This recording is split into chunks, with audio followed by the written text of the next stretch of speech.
back again with a response to a clone video. And I have to say, first of all, respect for Rubie Dee.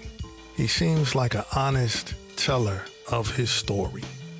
But unfortunately, and it's been a pattern of people being interviewed by Cologne feeling the need to clarify what it is they said, whether that's due to some editing or some shady questioning techniques, or for things being taken out of context, or for Cologne paraphrasing in a shady type of way. So I feel kind of bad for the people that go on Cologne's show just telling their story, and he's using it out of context. So the context here, and the context has always been, does hip hop come from black culture? Is it a black culture which other people joined into? The question is not, were there Puerto Ricans there at some point? Because we all agree that Puerto Ricans were there at some point, but not from the beginning, not from the earliest formations of the culture, not from the precursors of the culture. Puerto Rico! The voice that you hear is Master Rob saying Puerto Rico, and quarterback Kev is the one that you hear saying ho. It was full of Puerto Ricans. Estaba lleno de Puerto Ricans. Yep, that was the 80s. When I first started, I started with the L Brothers. I went to those parties. I saw the crowd. Then Master Rob, because he's the talent scout in the group, he's the one that came to me and asked me to, and asked me to be down with the group, the L Brothers. And the first party that we did was at the PAL on 181st Street, Webster Avenue, if I'm not mistaken. And we were battling the Herculoid, Cool Herc. MC Kenny Ken, DJ Clark Kent, I remember. And at that party, it was let known, and I had let people know, my people know, I had my own little clout as Ruben, not Rubie Dee, to come to the party. Whether they were there prior to those parties, I don't know. If they were there, they didn't tell nobody. They were scared in the corner, so they don't count. Now, can you imagine any black Americans there at the party, scared in the corner, scared to reveal that they're black American? I say the same thing with the DJs and with the MCs. If you were out back then, don't nobody know you were Puerto Rican. Don't nobody know you were Latino. Why? Were you ashamed? I don't know. Were you scared? I don't know. You didn't tell nobody, so you don't count. Every party I did with the L Brothers, I did parties prior to that with a little group called the Junior L Brothers. It was just a bunch of us, And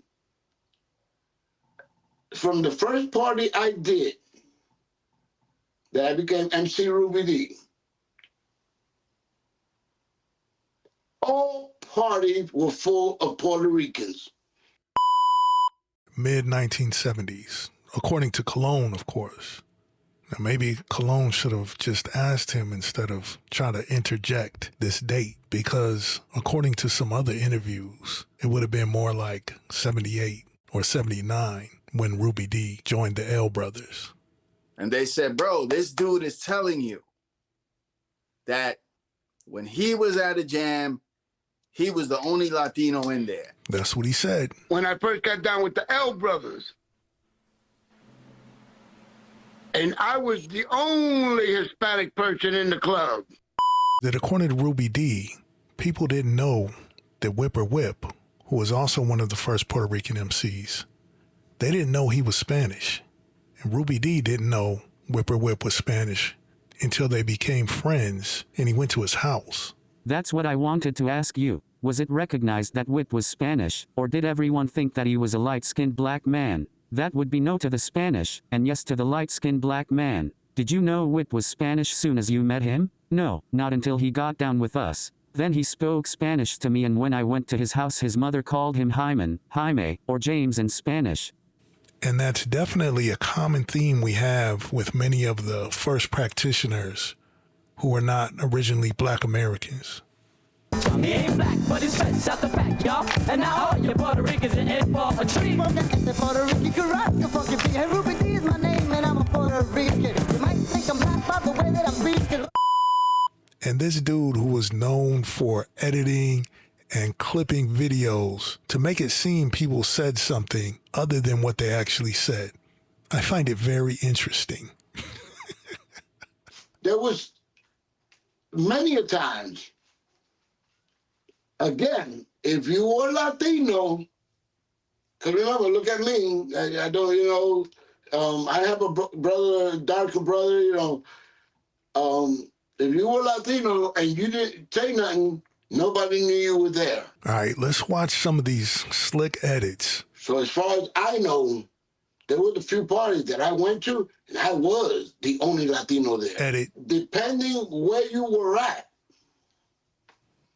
When we did shows in the Queen's Armory, I'm pretty well, I can say I was the only Puerto Rican Latino in the building. Edit. In the Bronx, remember, in the Bronx, in certain places, it was a different story. You went to Harlem World, we were there. They were there. Rubie Dee right. journey did not start with the Fantastic Five. Those last two cuts were crazy. He's literally cutting his sentences up in the middle of them and trying to get him to say something else. I can't even believe this, man. I'm going to watch him again. I'm pretty well, I can say I was the only Puerto Rican Latino in the building. In the Bronx, remember, in the Bronx, in certain places, it was a different story. You went to Harlem World, we were there. They were there. Rubie Dee journey did not start with the Fantastic Five. It started with the L Brothers. Prior to the L Brothers, the Junior L Brothers. Prior to that, I was a DJ. And I used to call myself DJ Rubie O. All right, he may be elaborating his story there a little bit. It did not begin with the Fantastic Five.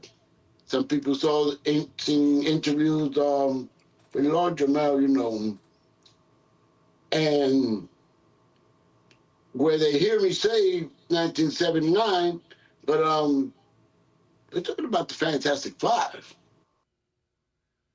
Now, this fella Cologne, with his missing videos, crazy edits, malfunctioning at weird times in videos, paraphrasing, shading what people are saying to the point they have to come back and clarify what they actually said or what they meant, he should stop that.